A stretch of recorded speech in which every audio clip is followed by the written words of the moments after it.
66% of United States residents' public water is fluoridated. It is known to have tremendous effects on bone cancer, joint problems, bone weakness, lowered estrogen and testosterone levels, and dental fluorosis, which is yellowing of the teeth and pitting in the enamel.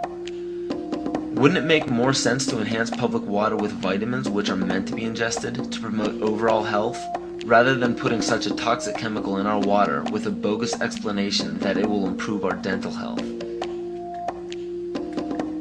We now know that fluoride causes more dental problems than it solves.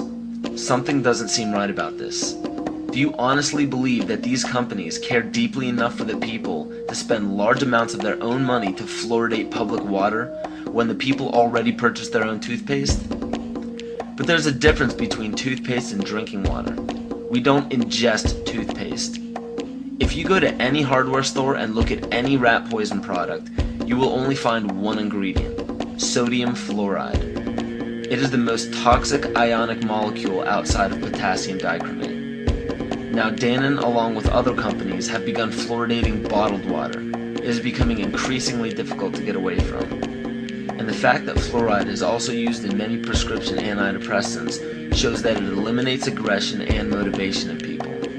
Fluoride, to my knowledge as a physician, has absolutely no biological benefit whatsoever. But one of the significant things is that the Russians carried out all sorts of experiments on the people living in the Gulag. One of them, of course, was to fluoridate the water. Why? You fluoridate the water, why people are not as aggressive as they ordinarily would be. In fact, what is the active ingredient in Prozac that is so widely distributed in America today? Why, it's a fluoride compound. And now, we are finding that public water nationwide is showing up with arsenic, lead, cadmium, and thermonium, which is a radioactive form of lead. Cancer, lowered sex drive, birth defects, sedation, and brain defects. Does this not sound like a wonder drug for anyone aiming to control a population? It's quite astonishing, Paul, the degree to which environmentalists have not been educated about fluoride. You know, people have an unconscious trust in their doctor or their dentist, and if you can persuade doctors and dentists that fluoride is safe and good, then you're able to reach the rest of the nation. People believe their doctors and dentists, and that was a way of promoting fluoride for Bernays. Fluoride was killing their cattle, destroying their crops. Fluoride given to rats had produced bone cancer and liver cancer, and that those results had been doctored to make it look as though fluoride hadn't caused as much cancer. The pattern that we saw, it typically is what we see with other neurotoxic agents that are well known to cause a hypoactivity or a memory problem or an IQ problem. When I first presented the results of these studies, one of the individuals sitting and listening to the results, he says, "Do you have any idea what you're saying?" And he says, "You're telling us that we're reducing the IQ of children." And basically I said, yes.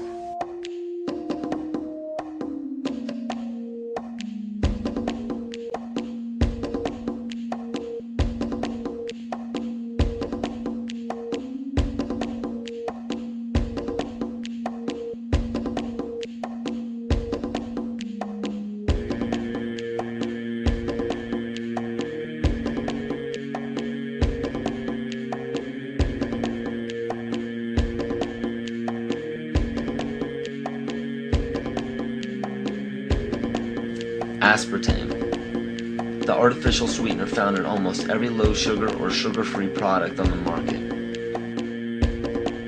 First of all, aspartame is made up of three things: methanol, which of course is what produces blindness, aspartic acid, and phenylalanine. These are all poisons. Aspartic acid, of course, produces brain lesions. This was known back in the early 1970s. Methanol produces blindness. Phenylalanine is what you see in the brain, and in high dosage it produces trauma.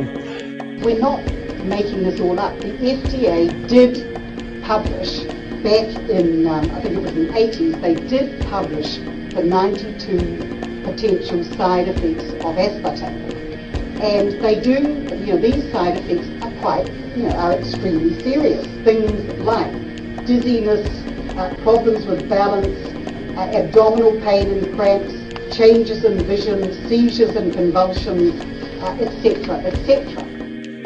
Yet despite all of these harmful effects, Donald Rumsfeld pushed it out into the stores in over 5,000 products when he was CEO of Searly, the company that manufactured aspartame.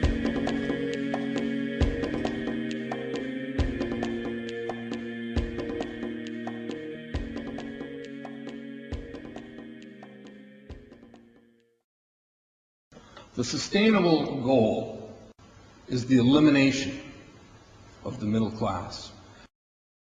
The world cannot support 6 billion people. But you see, the plan behind sustainable development includes population control.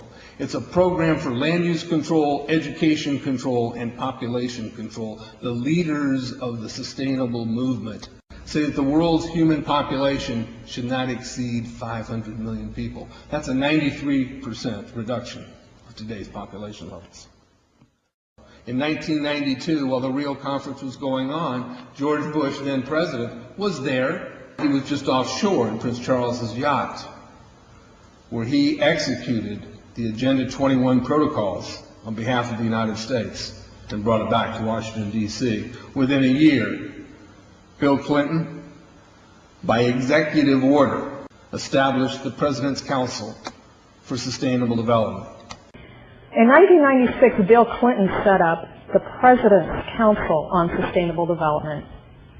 One of the dictates of Agenda 21 is that every country in the world is to set up a national council to oversee the implementation of Agenda 21. I've listened to Gorbachev explain, we are writing a new set of 10 or 15 commandments to replace the original 10. Which one of the 10 do you think these guys don't like? Thou shalt not lie, thou shalt not steal, thou shalt not covet. Because I'll tell you what, these people have lied to us. They're in the process of stealing all of this nation's natural resources, and they covet everything you have left.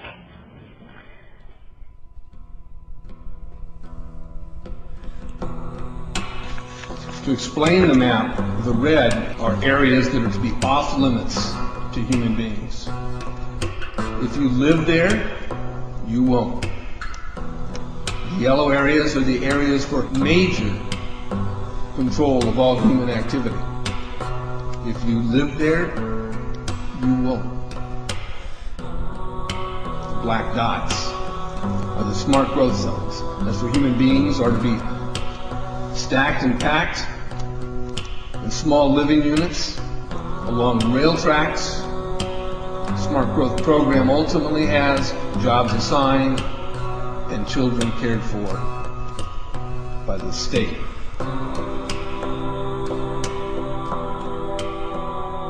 And in conjunction with Codex Alimentarius, food will be limited and water consumption will be decreased to 10 gallons per day per person.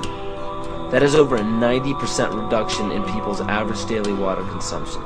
And along with shortages of food and water, the food we will be provided with will be genetically manipulated and nutrient deficient. Genetic manipulation of food causes complications in metabolizing and utilizing food for energy. In June of 2003, scientists reported that the gene sequence of the inserted genes into crops had actually changed their order. They had re-scrambled. So the genetic inserts are not stable. Another laboratory confirmed this and found that it had changed in the same varieties in different ways that they had tested. So not only is it unstable and changing, it's not even uniform in the way it's changing. This is incredibly dangerous. Nutrient deficiencies due to Codex's planned vitamin and mineral ban will cause billions of preventable diseases. Both of these will ultimately lead to billions of deaths.